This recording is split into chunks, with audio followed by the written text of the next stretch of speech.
Okay. Well, I'll do what I do with every single person I interview. Name and spelling. Alexandra Sosik, Alex, Andra, Sosik. Okay, for this, you want us to call you Alexandra or Alex? Y'all can call me Alex. That's what everyone knows me as. Yeah. Yeah. And how old are you? 25. And where did you grow up? Stafford County, Virginia, right by Quantico. And your dad's military? Yeah. And your mom, what did she do? She's a middle school librarian. Okay. And she did that when you were growing up? No, she was a stay-at-home mom. She started working again when they separated. Okay. And then, how long have you been in Richmond? I've been in Richmond since I came down to VCU, so 2014. It's been about 7 years. What do you think of it here? I love it. It's got everything. My mom told me to come because she went to VCU in the 70s. And she loved it? Yeah. What is it about this particular park that you love so much? I love coming here to watch the sunset. Just like the sky gets orange, pink, and purple, and it just looks like a painting. Everything's quieter up here.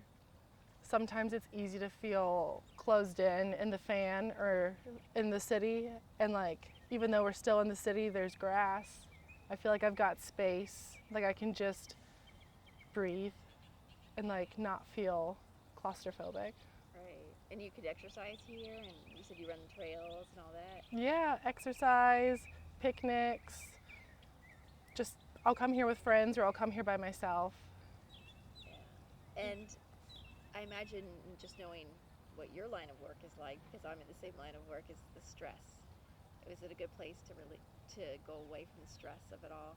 Yeah, there was a time where I would come here every single day, and that probably started my senior year in college and then continued into when I first went to CBS 6, and everyone always knew because I posted on Instagram, oh, Alex is at Libby Hill again. No surprise. And at what point did you find that work is sort of getting really stressful? And life in general kind of got really stressful?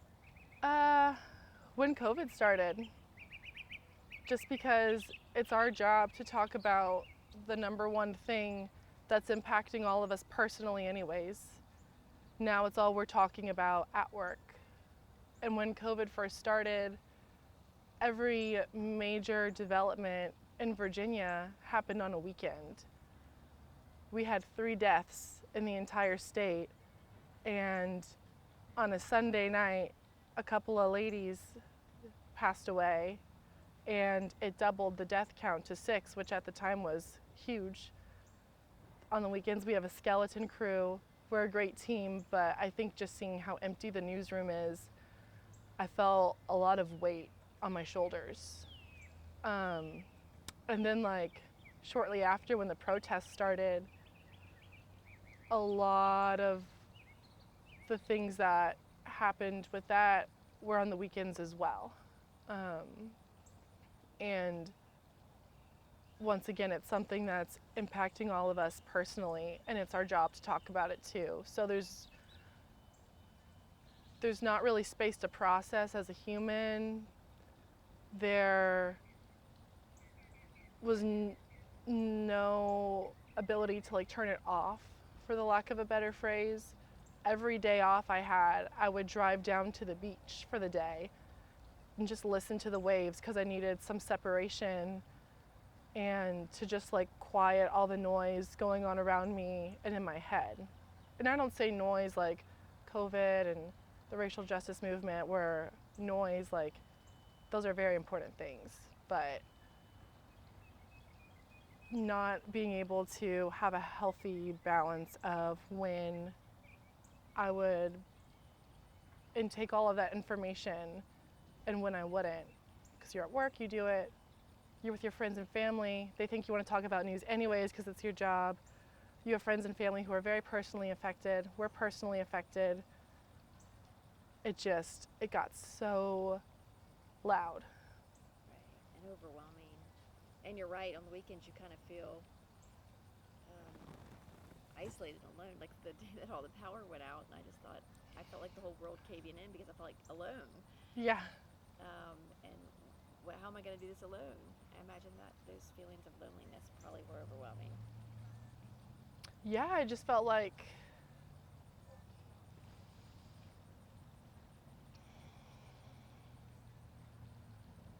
I just can't believe we're sitting here having this conversation. It's crazy how you can physically not be alone but still feel like it.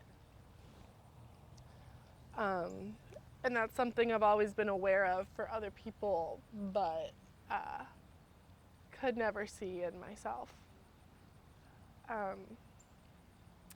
I started trying to figure out some things that I thought were going on with my mental health right before the pandemic started. Lined up all these doctor's appointments. I'm a new patient. The pandemic hits like 2 weeks later. And all of a sudden, not only are doctor's appointments canceled, but I'm last on the list because I don't have an established relationship with these offices. And so around the time that was about 4 months into COVID and a couple weeks before the protests started, I finally got an appointment, and it was with a primary care doctor. Told her how I was feeling, what I was noticing, and so she prescribed me an antidepressant. She's a doctor, I trust her. So I took it. And it only took 8 days for me to become suicidal on that medication. This was in April of 2020. And my worst day was a Saturday. I remember waking up and it was dark in my room. And just feeling so heavy and like sunken down. Kind of like I just felt like I couldn't move. And breathing started to get really hard. I started crying. I started crying so hard I couldn't open my eyes. I was having a panic attack, and I called one of my best friends that lived across the street, and I said, "Hey, I need you to come pick me up." And so she came and got me, and I just kind of rode around in the car with her while she ran some errands until it was time to go into work. I should have never gone into work that day. But I did, because I felt like, number one, I had a job to do, and I couldn't tell anyone what I was feeling because I couldn't even make sense of how I was feeling. And Was this March? this was April of last year. April. And then I felt like it could be a good distraction because we work on deadline. There's a show that has to be on air for 6 o'clock. I don't have time to think about what I'm going through. And so I went to work. And I called my doctor's office that Monday. And I said, I need to talk to my doctor. They said, she's not here. And I said, get someone on the phone. I don't care who it is. And I told them the experience that I had. And they said, okay, this is not how you should be feeling. We're going to take you off of this medication and try a different one. What a lot of people don't realize is when you start and stop a medication like that, the effects of it don't automatically leave your body. It's a process. And so I was still struggling. And I actually went and I got this tattoo. It's a cross and a semicolon because I needed to be able to remind myself when I was working from home, typing on my computer, that I didn't want to die and that I wanted to live. And I just kind of felt like I needed that reminder in my face all the time. because at that point, very few people, probably my mom and like 2 friends knew. There was a point where I knew things were really wrong because I was on the phone, probably with my mom in the middle of the night. And I remember very clearly saying, I have no hope. And that was probably the most dangerous thing that could have come from my mouth, because Jesus Christ is my living hope. And to say I have no hope means I don't have Jesus. And apart from Jesus, I don't have a life. And that's when I just knew that it had gotten, Rock bottom. yeah. What point did